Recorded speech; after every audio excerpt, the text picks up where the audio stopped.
উত্তরপ্রদেশের মুখ্যমন্ত্রী যোগী আদিত্যনাথকে এই বাঙালি ডাক্তারবাবু মুখের ওপর বলে দিয়েছিলেন, অসুখটা যখন আপনার হয়েছে তখন আপনি আমার কাছে আসুন, আমি আপনার কাছে গেলে যে সময়টা খরচ হবে সেই সময় 5টা গরিব মানুষ চিকিৎসা না পেয়ে ফিরে যাবে। হ্যাঁ, কলকাতায় জন্মানো এই বাঙালি ডাক্তারবাবুই আজ উত্তরপ্রদেশের মানুষের কাছে সৃষ্টিকর্তার দূত। বিদেশের সমস্ত নামকরা হাসপাতালে লক্ষ লক্ষ টাকার চাকরি অফার ফিরিয়ে দিয়ে এই বাঙালি ডাক্তারবাবু বিনামূল্যে চিকিৎসা করেন উত্তরপ্রদেশের গরিব অসহায় মানুষদের। পদ্মশ্রী পুরস্কার পাওয়া এই ডাক্তারবাবুর নাম তপন কুমার লাহিড়ী। 83 বছর বয়সেও প্রতিদিন সকালে উঠে কাঁধে একটা ব্যাগ আর হাতে কালো ছাতা নিয়ে হাসপাতালে পৌঁছে যান ডাক্তার লাহিড়ী গরিব মানুষদের বিনামূল্যে চিকিৎসা করবেন বলে। কিন্তু কলকাতা মেডিকেল কলেজ থেকে পাশ করা একজন MBBS আচমকা উত্তরপ্রদেশে গিয়ে ডাক্তারি শুরু করলো কেন? কেনই বা নিজের সারা জীবনের অধিকাংশ সঞ্চয় দান করে দিলেন ডক্টর তপন কুমার লাহিড়ী? চলুন তাহলে সবটা জেনে নিই আজকের এই ভিডিওতে। 1941 সালের জানুয়ারি মাসের 3 তারিখ কলকাতা শহরে জন্মগ্রহণ করেন তপন বাবু। টাকার অভাবে গরিব মানুষের চিকিৎসা না পাওয়ার চিত্রটা ছোট থেকেই ভাবিয়ে তুলেছিল তপন বাবুকে।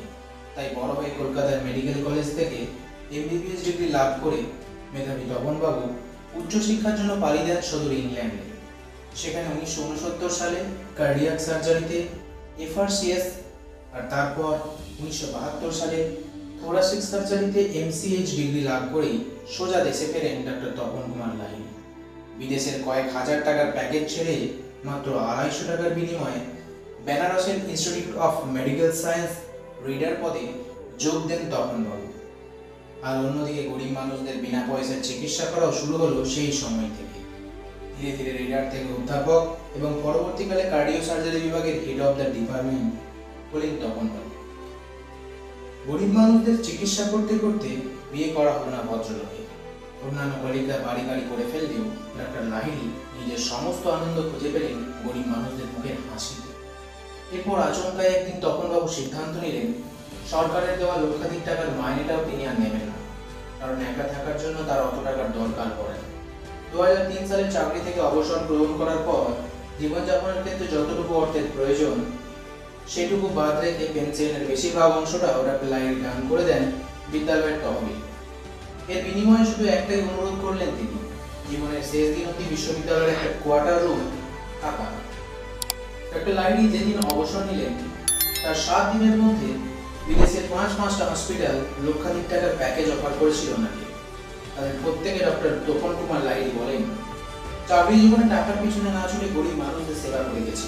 এখন বয়স হয়েছে, টাকার পিছনে ছোটার মতন পায়ে জোর নেই, তাই ধীর পায়ে হেঁটে গরিব মানুষদের চিকিৎসা করাটাই আমার কাছে সহজ হবে।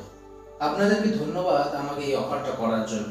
হ্যাঁ, ঠিক এতটাই সোজাসাপটা কথা বলেন ডক্টর তপন কুমার লাহিড়ী।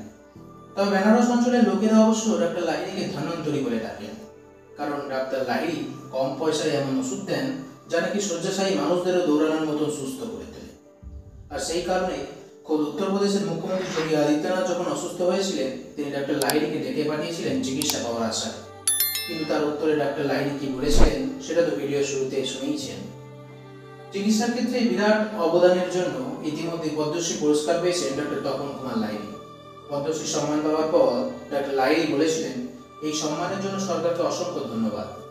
ঈশ্বরের আশীর্বাদ যদি সঙ্গে থাকে তাহলে আমার শেষ নিঃশ্বাস অবধি রোগীদের সেবা করে যেতে চাই। তবে শুধু রোগীদের সেবা করাই নয়, ডক্টর লাহিড়ী নিজের হাতে এমন অনেক ডক্টরকে তৈরি করেছেন যারা তার আদর্শে উদ্বুদ্ধ হয়ে মানব সেবা করে চলেছে। তাই হয়তো অবসর নেওয়ার আজ 20 বছর বাদেও প্রত্যেক বছর ডক্টর লাহিড়ীর জন্মদিনটা ধুমধাম করে পালন করে হসপিটাল কর্তৃপক্ষ।